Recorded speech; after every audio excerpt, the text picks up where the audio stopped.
भिवगड गाव गोरकामत तालुका कर्जत जिल्हा रायगड.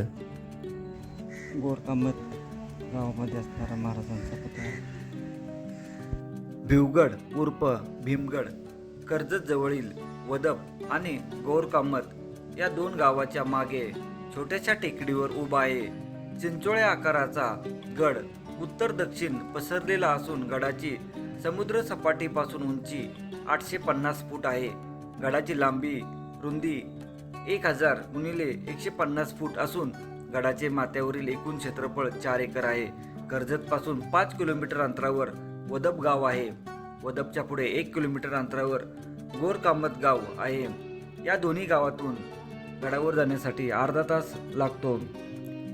वदप गावातून गोरकामत गावाकडे जाताना वाटेत गोरमाता मंदिराकडे जाणारी वाट आहे. येथून उजव्या हाताचा वाडीतून जाणारा रस्ता गोरमाता मंदिराकडे जातो. मंदिराकडे रस्ता संपतो तिथे गाडी ठेवून इलेक्ट्रिक खांबाच्या बाजूच्या वाटेने भिवगड डावीकडे ठेवत 15 मिनिट चालल्यावर आपण भिवगडाच्या खिंडीत येऊन पोहोचतो. खिंडीत पोहोचल्यावर उजव्या बाजूची वाट ढाकला जाते तर डाव्या बाजूची वाट गडावर जाते. या खिंडीतून आपण 10 मिनिटात गडमाथ्यावर पोहोचून जातो. गोरकामत गावातूनही एक वाट डोंगराच्या सोंडेवरून भिवगडावर येते. गडावर येणारी मुख्य वाट व सोयीची वाट आहे, कारण वदप गावातून चढल्यास संपूर्ण किल्ला व अवशेष पाहायला आपल्याला गोरकामत गावाच्या वाटेला अर्ध्यापेक्षा अधिक जास्त किल्ला उतरावा लागतो व गाडी वदप गावात असल्याने परत चढून यावे लागते किंवा तसेच खाली उतरून किल्ल्याला वळसा मारून परत वदप गावात यावे लागते. त्यामुळे गोरकामत गावातूनच चढाई करावी. किल्ल्याची जुनी व मुख्य वाट हीच असून सर्व अवशेष या वाटेवरच आहेत. गोरकामत गावातून गडावर चढाई करताना सर्वप्रथम कातळात खोदलेल्या पायऱ्या. या भागात खूप मोठ्या प्रमाणात घडीव दगड व गोटे पसरलेले आहेत. येथेच गडाचा मुख्य दरवाजा असण्याची शक्यता आहे. या ठिकाणच्या उजव्या बाजूला कड्याच्या वरील अंगास 2 गुहा खोदलेल्या आहेत. या दोन्ही गुहांना प्रमाणबद्ध दरवाजे खोदलेले असून पहिली गुहा 40 बाय 30 बाय 15 आकाराची आहे. या गुहेच्या बाहेरील भिंतीवर चौकट खोदलेली असून गुहेबाहेर एक मानव व पशु कोरल्याचे शिल्प ठेवलेले आहे. दुसरी गुहा या गुहेच्या वरील बाजूस असून अर्धवट खोदलेली आहे. येथून 40 ते 50 फुटाचा मार्ग कातळात खोदलेला असून पायरी मार्ग आहे. या पायऱ्यांनी वर आल्यावर काही बांधीव पायऱ्या व गडाची मातीत गाडून गेलेली तटबंदी नजरेस पडते.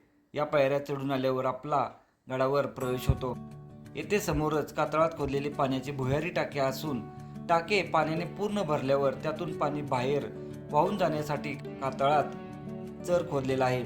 एकूण 13 पाण्याच्या टाक्यांपैकी 6 टाकी ही पूर्णतः खोदलेली व्यवस्थित आहेत. गडावर आपणाला फक्त या अर्चना टाक्यामध्ये वर्षभर पिण्यायोग्य पाणी आहे. त्यामुळे जर आपण गावातून येत असताल तर या ठिकाणी पाणी प्यावे. बाकीच्या पाण्याच्या टाक्यांमध्ये पाणी आहे परंतु ते पिण्यायोग्य नाही. भुयारी टाक्याच्या वरील बाजूने बालेकिल्ल्यात जाणारी वाट आहे. त्याच्या अगोदर आपल्याला दरीच्या बाजूला एक पाण्याची टाकी पाहायला भेटते. थोडे वर गेल्यानंतर अजून दरीच्या बाजूला 2 पाण्याची टाकी पाहायला भेटतात. बालेकिल्ल्याकडे जाताना ही 2 टाकी पाहून झाल्यानंतर आपण किल्ल्याच्या सोंडेकडे जातो. या टोकावर काही खळगी असून डोंगराचा पुढील भाग येथून किल्ल्यावर प्रवेश करता येऊ नये यासाठी 40 ते 50 फूट खोल तासून किल्ल्यापासून वेगळा केलेला आहे.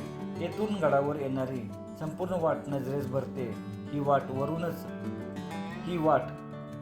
वरून माऱ्याच्या टप्प्यात आहे.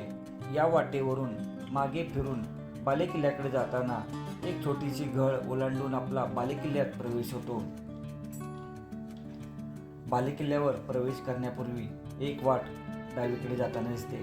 या वाटेने पुढे गेल्यावर कातळात खोदलेले 50 बाय 40 फूट लांबी रुंदी असलेले प्राचीन खांब टाके दिसून येते. या टाक्याला जोडूनच उघड्यावर एक खोदीव टाके आहे. या टाक्याच्या पुढे काही अंतरावर अजून एक टाके आहे. हे संपूर्ण पाहून आल्या वाटेने परत बालेकिल्ल्याकडे निघावे.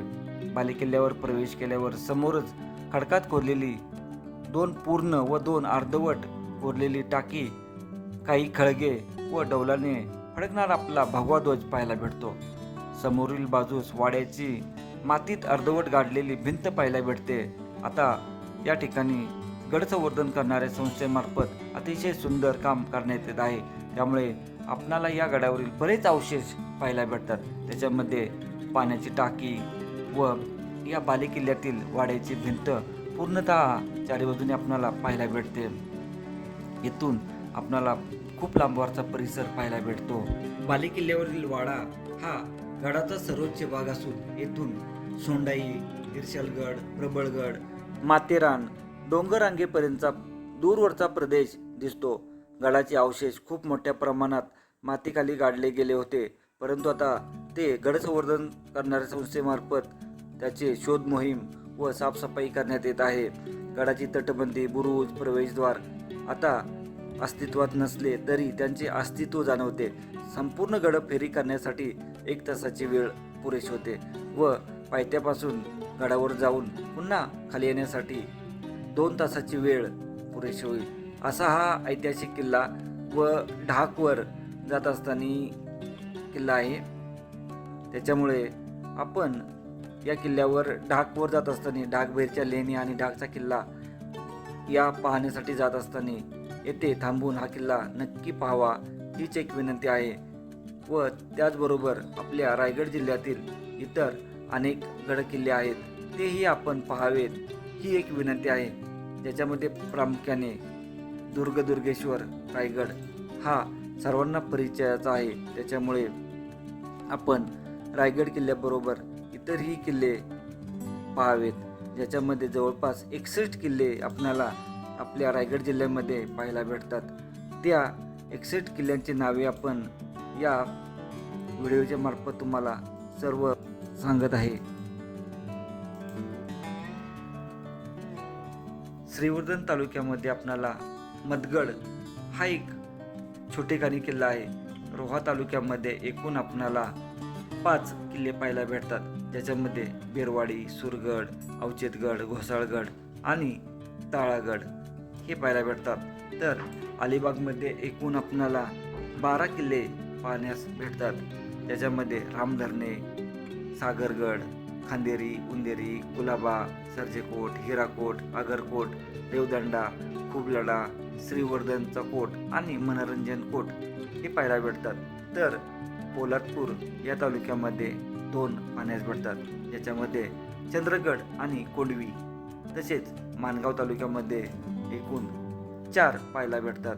लिंगाणा, कुर्डगड, कोकणदिवा आणि मानगड हे पाहायला भेटतात. तर पेन या तालुक्यामध्ये माणिकगड, रत्नदुर्ग, मिरगड आणि सांगशी हे पाहण्यास भेटतात. खालापूर या तालुक्यामध्ये सोंडाई आणि सोनगिरी हे 2 आहेत. मुरुड या तालुक्यामध्ये एकूण 4 गडकोट पाहण्यास भेटतात. कोरलाई, मुरुडचा जंजिरा किल्ला आणि पद्मदुर्ग, साम्राजगड हे पाहण्यास भेटतात. तर कर्जत या तालुक्यामध्ये आपणाला एकूण 8 गडकोट पाहण्यास भेटतात. तुंगी, इर्शालगड, पेब, ढाक, चंदेरी, पदरगड, कोथळीगड आणि भिवगड. तर उरण या तालुक्यामध्ये एकूण 4 पाहण्यास भेटतात.